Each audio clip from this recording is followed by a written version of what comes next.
يوضح الرسم التخطيطي شعاعًا من الضوء ينتقل من الهواء إلى الزجاج. اتبع التعليمات لإكمال الرسم التخطيطي ثم أجب عن الأسئلة. في الرسم التخطيطي عندي السطح الفاصل بين الوسطين، وعندي الوسط المادي الأول والوسط المادي الثاني. نقوم بالخطوات التالية: سمي الوسطين بالهواء والزجاج.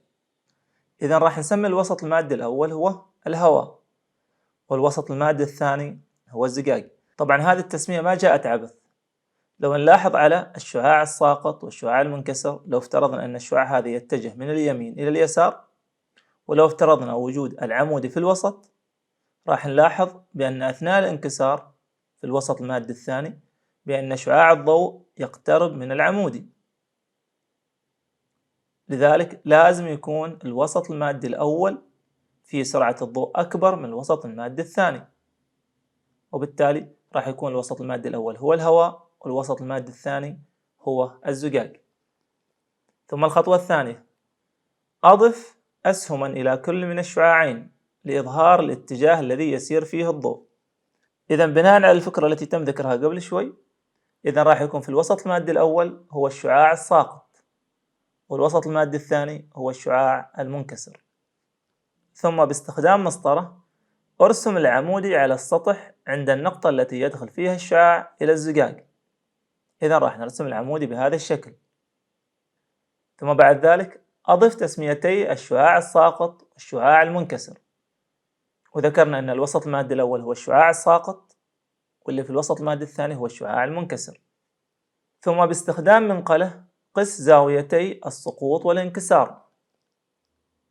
إذا راح نحضر المنقلة ونقيس زاوية السقوط وزاوية الانكسار.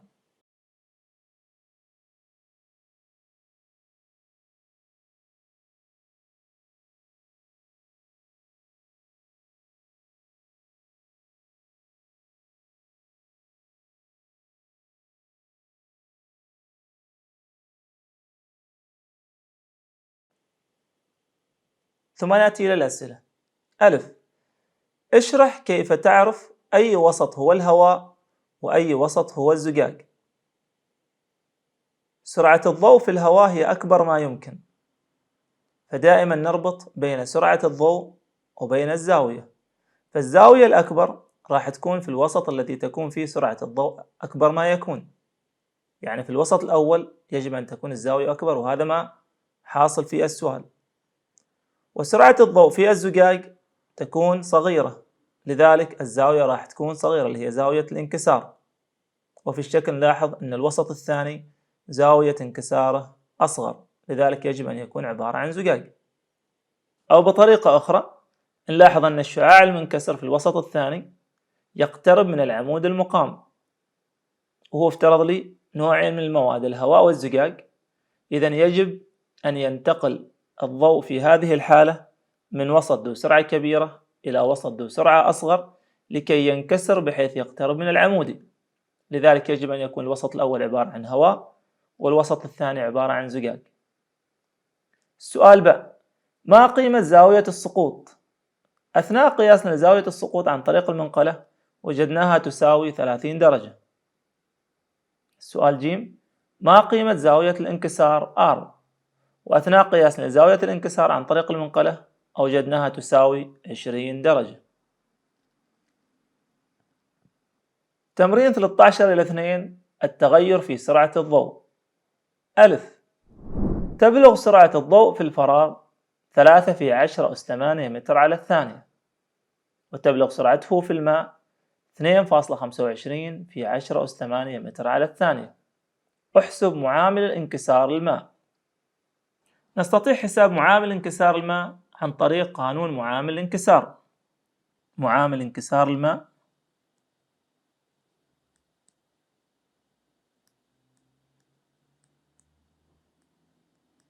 نستطيع حسابه عن طريق قانون معامل الانكسار.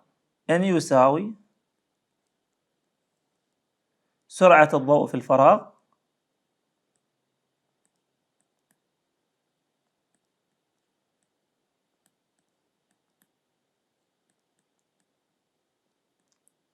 على سرعة الضوء في الماء.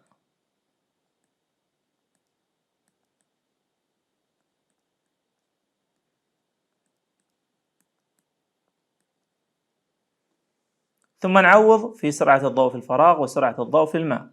يساوي سرعة الضوء في الفراغ هي 3 ضرب 10 أس 8، وسرعة الضوء في الماء هي 2.25 في 10 أس 8، الكل بوحدة المتر على الثانية. ثم نقسم 3 في 10 أس 8 تقسيم 2.25 في 10 أس 8، نحصل على معامل انكسار الماء يساوي 1.33. إذا 1.33 هو معامل انكسار الماء. وأرد أذكر مرة ثانية، لما نكتب 3 ضرب 10 أس 8 في الآلة الحاسبة ما نعمل علامة ضرب، نعمل 3 EXP 8، والعدد اللي بالأسفل نكتب 2.25 EXP 8، وراح يظهر الناتج عندي 1.33.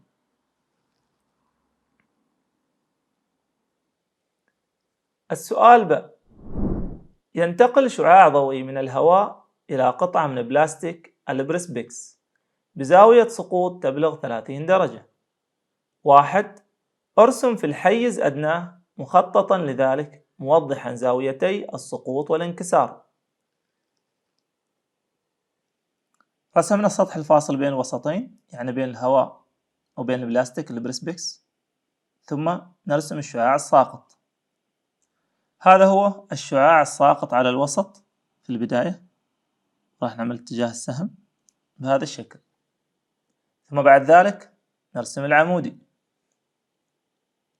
إذا رسمنا العمودي عند نقطة سقوط الشعاع الساقط، ثم بعد ذلك راح نرسم الشعاع المنكسر، وبما أنه راح ينتقل من الهواء إلى الزجاج إذا راح ينكسر بحيث يقترب من العمودي. إذا بعد ذلك رسمنا الشعاع المنكسر، راح نوضح اتجاه السهم بهذا الشكل. هذا هو الشعاع المنكسر في الوسط الثاني في البلاستيك. ثم بعد ذلك نكتب بيانات الرسم. البيانات كالتالي: الوسط الأول عبارة عن الهواء، هذا هو الهواء، والوسط الثاني عبارة عن البلاستيك.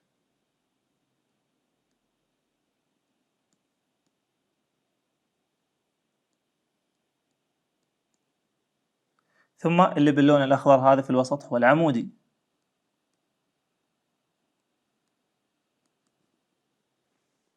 ثم هذا الشعاع هو عبارة عن الشعاع الساقط.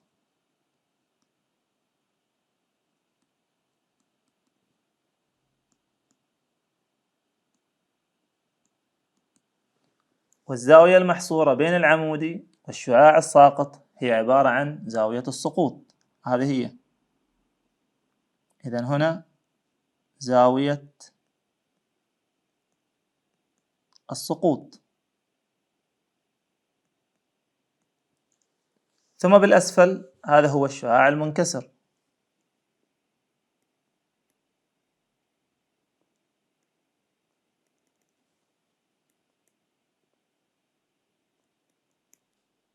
في الوسط هنا الزاوية المحصورة بين العمودي والشعاع المنكسر، واللي نطلق عليه بزاوية الانكسار.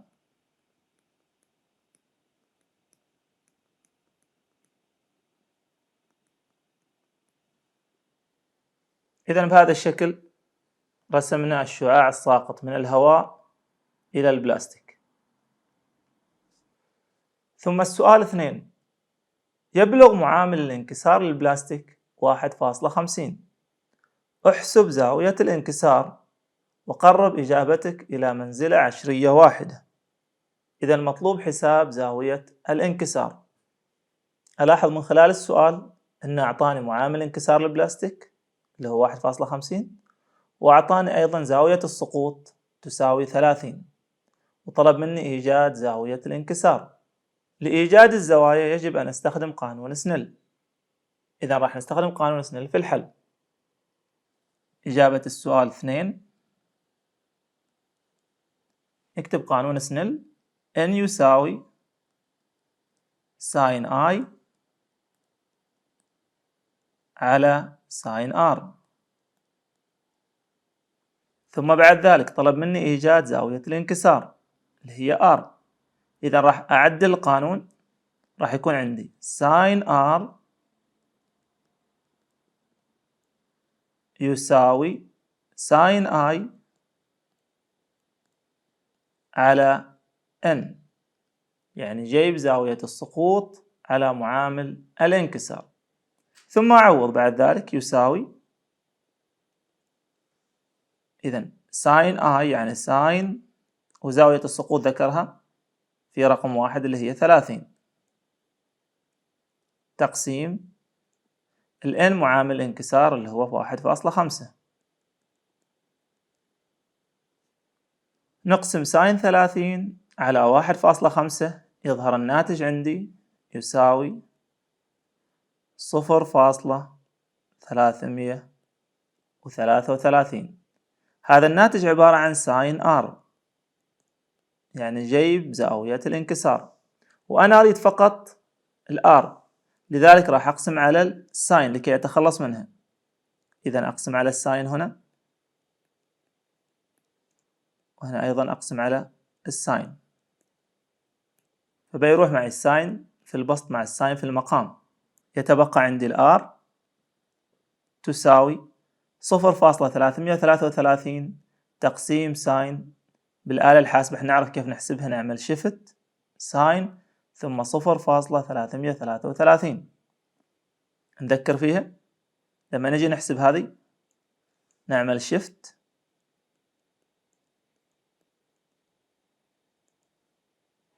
بعد ذلك ساين، هذا زر الشيفت، ثم ساين،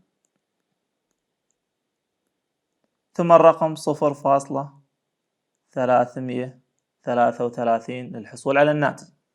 إذا شيفت ساين 0.333 نحصل على الناتج 19.47،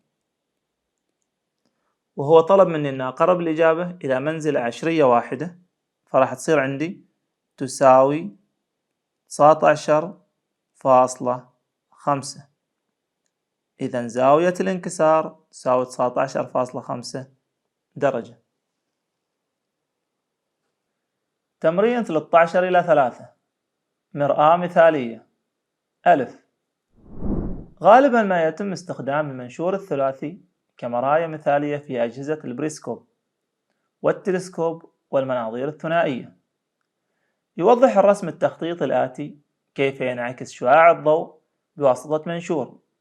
زوايا المنشور هي 90 45 45. ونلاحظ عندي في الرسم أن الزاوية 90 هي الزاوية اللي في الوسط، ثم الزاويتين اللي على الأطراف 45، وبالتالي الزاوية الثانية راح تكون 45 لأن مجموع زوايا المثلث 180. وأيضا نلاحظ أن الضوء سقط في خط مستقيم، ثم بعد ذلك انعكس من الطرف العلوي إلى الطرف السفلي، ثم ارتد مرة ثانية إلى نفس المسار الأول. 1. ضع علامة X على النقطتين اللتين يخضع الشعاع الضوئي عندهما لظاهرة الانعكاس الداخلي الكلي. راح يصير للضوء في هذه الحالة انعكاس داخلي كلي عند النقطتين X، في هذه النقطة وفي هذه النقطة. 2. كم تبلغ زاوية سقوط الشعاع على إحدى هذه النقاط؟ نستطيع إيجاد زاوية سقوط الشعاع فرضا عند النقطة ألف هنا، راح تكون عندي مثلث في هذه الحالة، مثلث قائم الزاوية. بما أن المثلث قائم الزاوية، إذن الزاوية القائمة راح تكون 90، والطرف العلوي راح يساوي 45. إذن راح نقوم بالعملية التالية، راح نطرح 180 وهو مجموع زوايا المثلث ناقص 90 زائد 45 وهو زوايا المثلث العلوية والسفلية، والناتج راح يكون هو عبارة عن زاوية سقوط الشعاع على النقطة X ويتساوي 45. السؤال 3. وضح لما لا ينكسر الشعاع الضوئي عند النقطة التي يدخل فيها المنشور أو يخرج منه.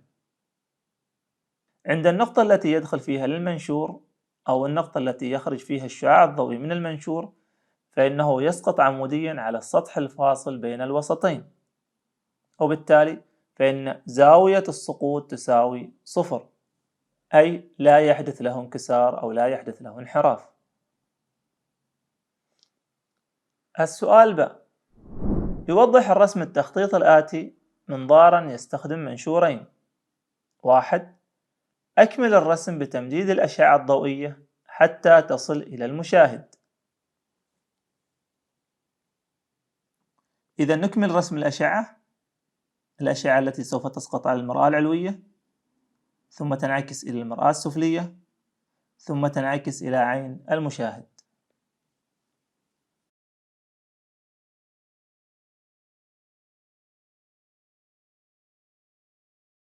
السؤال 2. كيف تستنتج من الرسم التخطيطي أن الصورة التي يراها المشاهد ستكون في الاتجاه الصحيح إلى الأعلى، بمعنى أنها معتدلة؟ نستطيع أن نستنتج أن الصورة التي سوف يشاهدها المشاهد سوف تكون معتدلة، لأن الشعاع العلوي الصادر من أعلى الجسم عند انعكاسه في المرآة العلوية والمرآة السفلية فإنه يظل في الأعلى، يعني فوق الشعاع السفلي، بمعنى أن الصورة سوف تكون معتدلة. لو فرضا عند الانعكاس أصبح الشعاع العلوي في البداية أصبح شعاعا سفليا، في هذه الحالة سوف تظهر الصورة مقلوبة. أوراق عمل الوحدة 13. 1. سوف ترسم مخططات الأشعة أدناه وتكملها لتوضح انعكاس الضوء وانكساره. تبدو الرسوم التخطيطية أدناه رسوما غير مكتملة. حدد إن كان كل رسم يمثل انعكاسا بواسطة مرآة أو انكسارا عندما يمر الشعاع من وسط إلى آخر، ثم أكمل رسم المخططات. الرسم الأول أعطاني مرآة، نستطيع أن نستدل أنها مرآة من خلال الخطوط الخلفية، وبالتالي شعاع الضوء سوف ينعكس، إذا هنا راح يكون عندي انعكاس. الرسم ب أيضا أعطاني مرآتين، لذلك شعاع الضوء سوف ينعكس من المرآة السفلية إلى المرآة العلوية، ثم من المرآة العلوية إلى أسفل. الشكل ج أعطاني خطا فاصلا بين وسطين مختلفين وهو الزجاج والهواء، إذا شعاع الضوء سوف ينكسر متحركا من الهواء إلى الزجاج بحيث يقترب من العمود المقام. الشكل د أعطاني وسطين مختلفين وهما الهواء وزجاج على شكل مثلث، ولكن الهواء في بداية دخوله سوف يكون عموديا على الخط الفاصل بين الوسطين، ولكن عند الركن الآخر من الزجاج سوف ينكسر بحيث يبتعد عن العمود المقام لأنه انتقل من الزجاج إلى الهواء، إذا العملية عندي انكسار.